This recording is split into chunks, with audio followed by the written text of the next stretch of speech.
You and a friend are looking for a place to live. You have a list of places and go to see a rental agent to check on a number of points. Listen to the conversation between your friend and the rental agent and complete the list. First, you have some time to look at questions 1 to 7.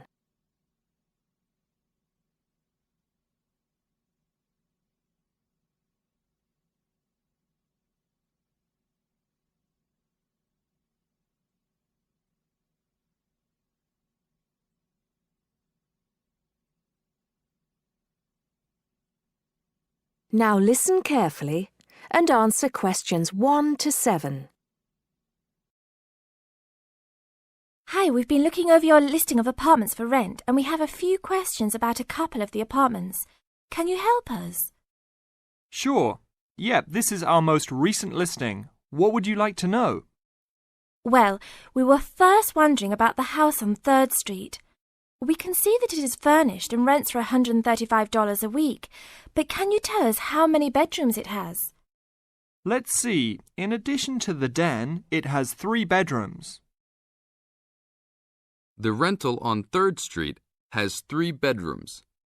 So in the example, 3 bedrooms has been written down in the number of rooms column for 19 3rd Street. Now we shall begin. You should answer the questions as you listen, because you will not hear the recording a second time. Listen carefully and answer questions 1 to 6. Hi, we've been looking over your listing of apartments for rent and we have a few questions about a couple of the apartments. Can you help us? Sure. Yep, this is our most recent listing. What would you like to know? Well, we were first wondering about the house on 3rd Street. We can see that it is furnished and rents for $135 a week, but can you tell us how many bedrooms it has? Let's see. In addition to the den, it has 3 bedrooms. What about the one on Route 9N? It looks like it's big with a library and a deck, but it doesn't say how much it costs or anything else about it. Oh yes, Mrs. Gaylor's apartment. That one is actually only a 10-month rental and it is going for $156 per week. It's quite a nice place. She only rents for 10 months each year because of horse racing season. Then her relatives all come to stay, so tenants have to move out. It's a little bit inconvenient, but past tenants have really enjoyed their stay there. Oh, well, we need it for a full year. I guess that one is out. How about the rental on Browen Drive? How many rooms does that one have? As it says on the list, it has 2 bedrooms and a private kitchen and bath.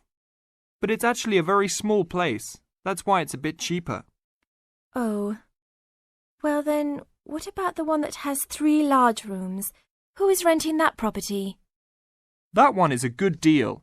Mr. John Smith is renting it.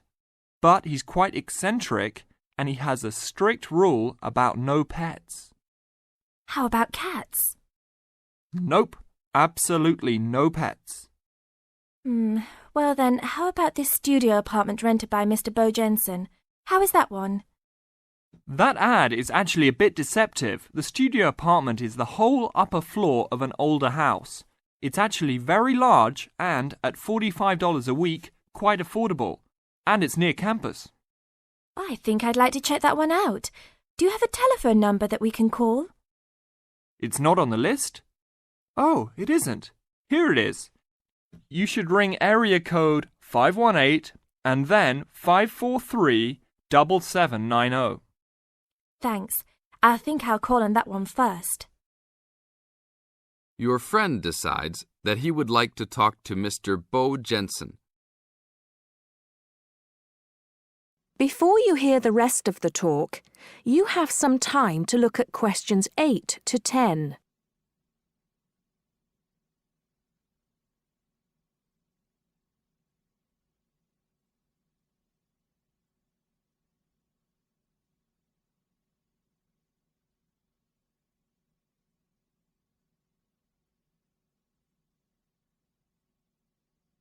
Now listen and answer questions 8 to 10. Hello? 1512, Route 9. Yes, is this Mr. Jensen? Yes, it is. Can I help you? Yeah, we're studying here at university and we came across the rental information for the studio apartment that you are renting. Is it still available? Yes, of course. I actually just placed the ad and you're the first person to call. Is there anything you'd like to know about it? Yes, actually there is. As students, we are on the internet a lot, and we heard that some homes in the area have high-speed connections. What type of connection do you have there now? Oh, that's an interesting first question. But I guess I have heard that too. But we just have a phone line here. Nothing fancy. I think you can have a cable line installed, but it's just a phone line for now. Okay, well maybe we can do that. What type of heating does the apartment have? Now there's a more traditional question. We have oil heat here. It's an older house. That tends to be a little more expensive during the winter, right? Yeah, but there's nothing to do about it. It would cost too much for me to put in a gas heater. What else would you like to know about the apartment? Well, we heard it was quite big. Is it furnished? Actually, yes. I should have put that in the ad. It has an old couch and a couple chairs, a dining table, refrigerator, stove, and even a dishwasher. Does it have any beds? Yep, it has 2. That sounds great. When is the apartment available? You can have it tomorrow night if you want. I just have to clean up a couple things before you get here. Do you want to come over and see it first? No, it sounds fine to us. I actually know the street too, so I know the area. We'll take it. That is the end of part 1. You now have half a minute to check your answers.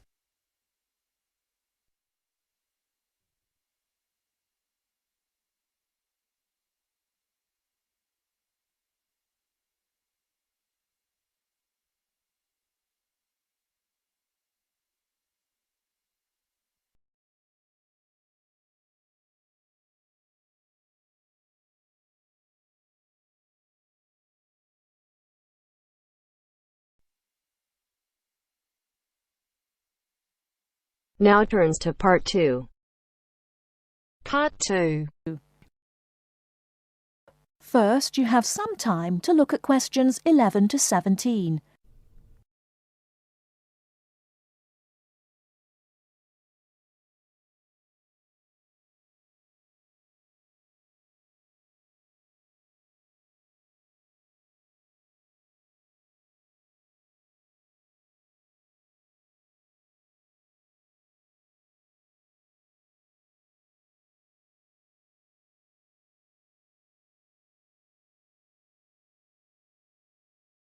Now, listen carefully and answer questions 11 to 17.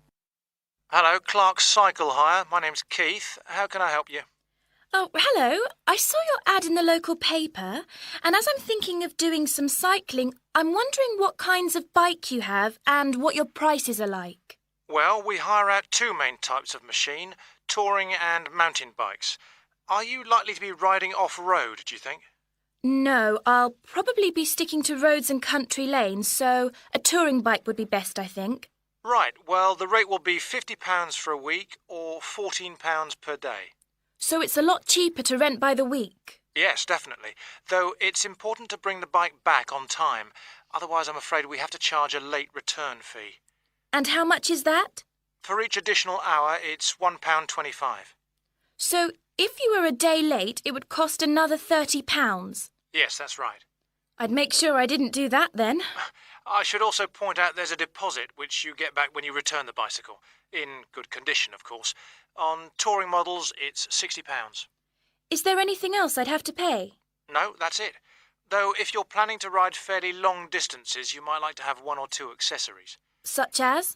Well, for another £5, we can supply lightweight bags, either panniers or the handlebar sort. It's amazing how much they can carry, and the way they're designed means they don't get in the way when you're riding. Well, I'll see. But what about essential things like a pump and a repair kit? I wouldn't have to pay extra for those, would I? No, there's no charge for things like that. Or for a lock. It's a good strong one, too. Just make sure you don't lose the key. That reminds me, what about insurance? What happens if someone steals the bike, in spite of the wonderful lock? Didn't I mention that? Oh, I should have told you that's included in the rental too. And it covers everything, does it? It covers you against theft of the bike, yes, as long as it's securely locked at the time. You'd have to pay part of any individual claim, though. How much? If the bike was stolen and not recovered, you'd be liable for the first £100. So, if I do go ahead and rent one, how do I pay? By cheque or would it have to be cash? Neither, I'm afraid. We can only accept credit card bookings. Otherwise, we'd have to ask our customers for the full value of the machine as a deposit. I've got a Visa in my name. Would that be okay? Sure. Before you hear the rest of the talk, you have some time to look at questions 18 to 20.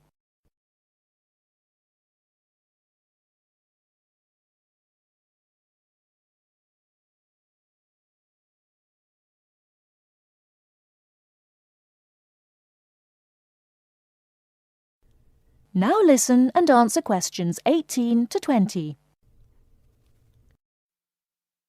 So if I want to have a look at the bikes, how do I find you? I live near the university, by the way. Right. First you take Woods Road as far as the main police station. I know it. It's right next to the park. Yes, that's it. And after the police station, there's a turning to the right called Oak Street. At the big supermarket? No, it's before then. It's actually between the police station and a garage on the other side. OK. So, you go down Oak Street until you reach the health centre on the right. If you get to a pub called the Maple Leaf, you've gone too far, all right? Yes, I've got that. Now, opposite the health centre there's a pharmacy, and we're just behind that. OK, fine. I'll try to call over sometime tomorrow. Great. See you then. Bye. That is the end of part 2. You now have half a minute to check your answers.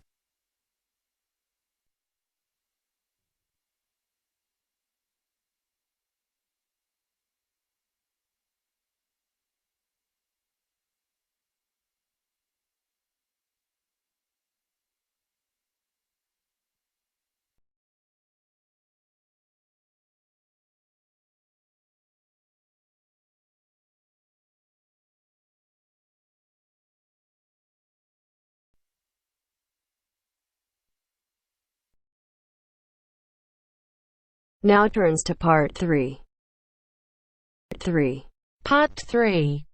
You will hear a tutor and some students talking about an assignment. Listen carefully and answer questions 21 to 26.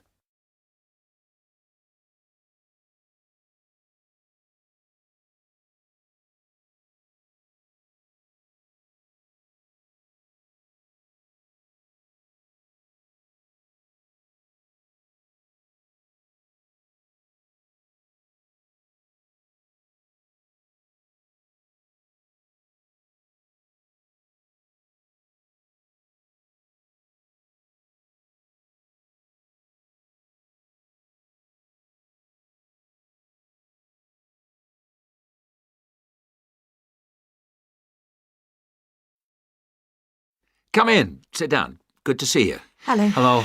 Now, this assignment. The best thing we can do, I think, is to think how we can approach it. The main point is to investigate television, but not what's happened in the past.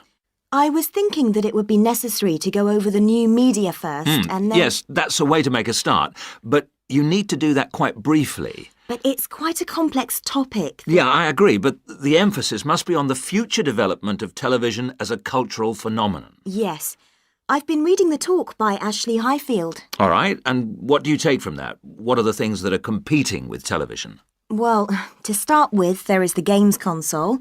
Then there is the personal computer and the internet. Then again, the mobile phone with its capability of games and puzzles.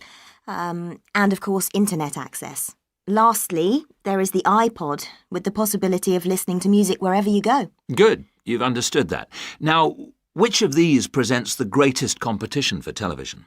Well, according to the research, it's video games. Yes, that's true at present, but in the future... I think the phone will present the greatest threat then. And why? Because it's mobile, portable, and it's developing fast. Yeah, I think you're right.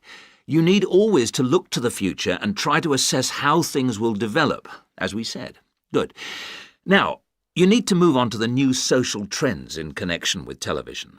Is one of them the idea that programmes might become shorter and shorter? Ah, yes. The average program might be 10 minutes. Or even less, just mini programs, say 4 to 5 minutes long.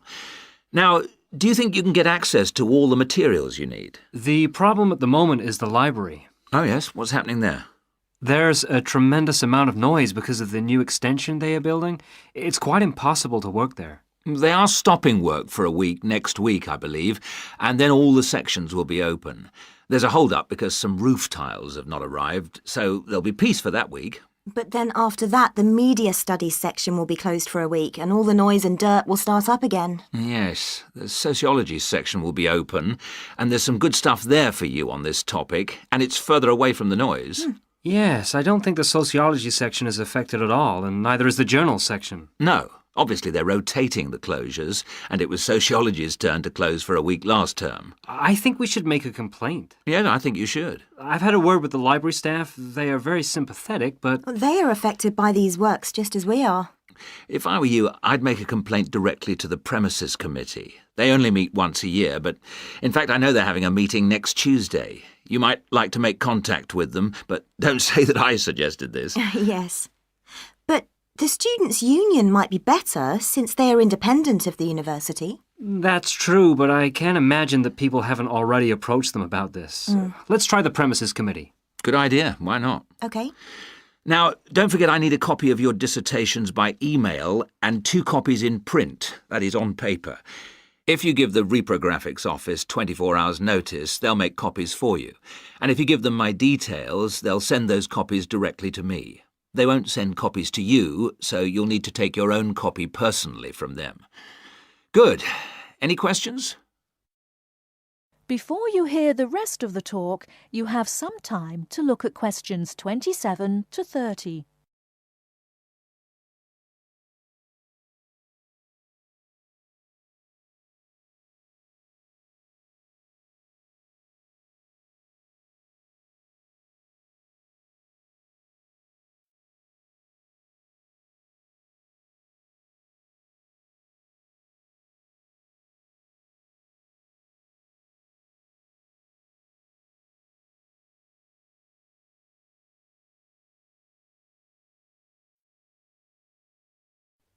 Now answer questions 27 to 30.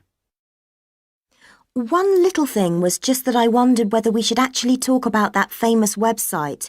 You know the one, YouTube. Ah, I was rather hoping you hadn't overlooked that. Good point.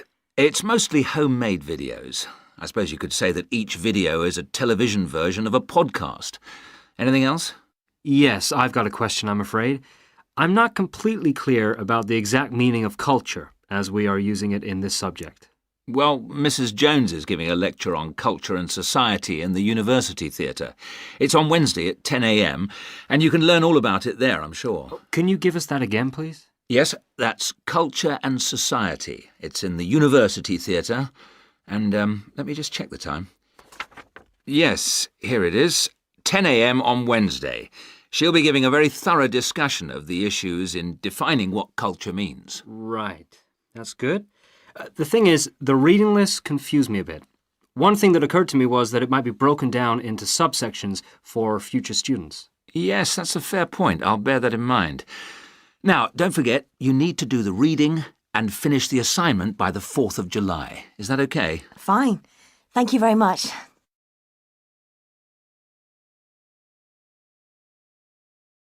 That is the end of part 3. You now have half a minute to check your answers.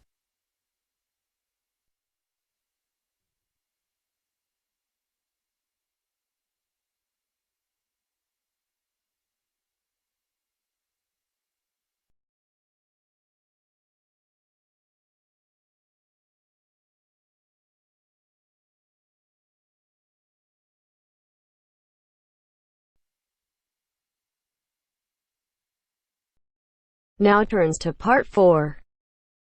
Part 4. You will hear part of a lecture about architecture. You have 30 seconds to look at questions 31 to 36.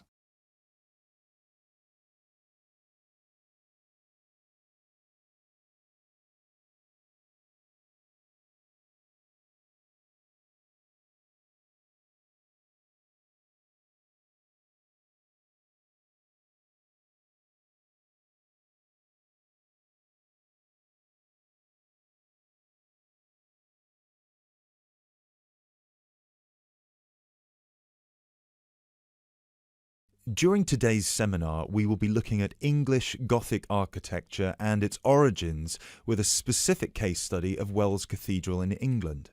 The Gothic style was initially brought over to England from France. This was at a period of time in which England was ruled from France by the Normans, starting with William the Conqueror, who first defeated the English army at the Battle of Hastings on October 14th, 1066.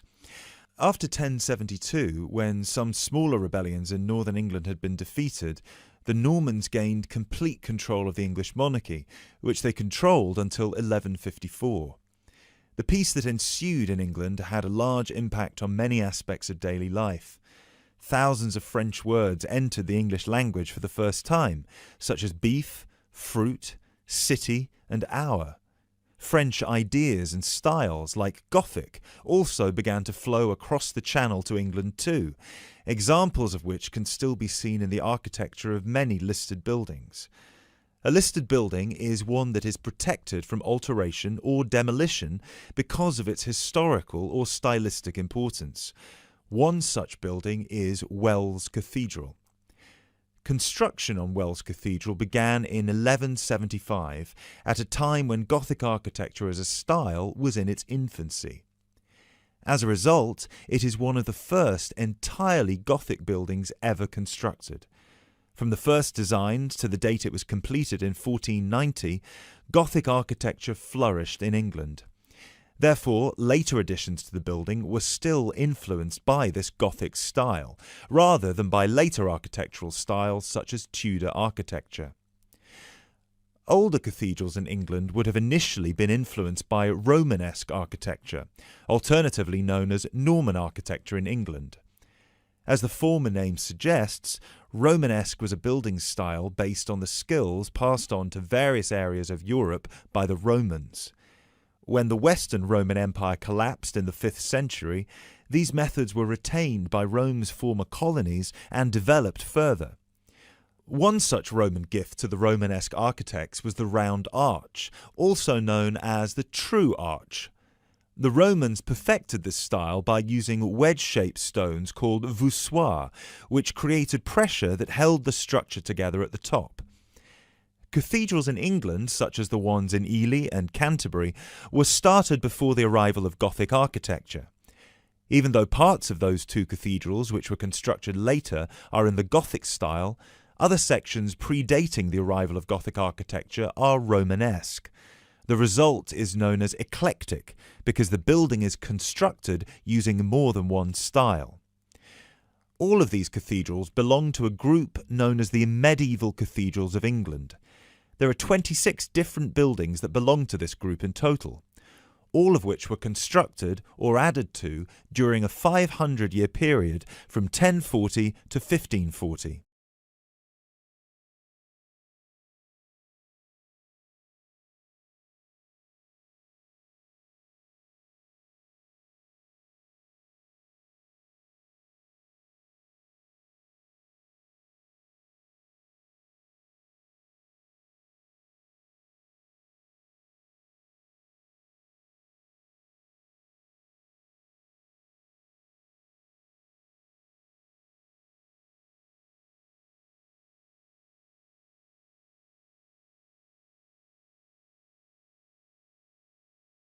The transition from Romanesque to Gothic began in 1144 at the Abbey Church of Saint-Denis on the edge of Paris.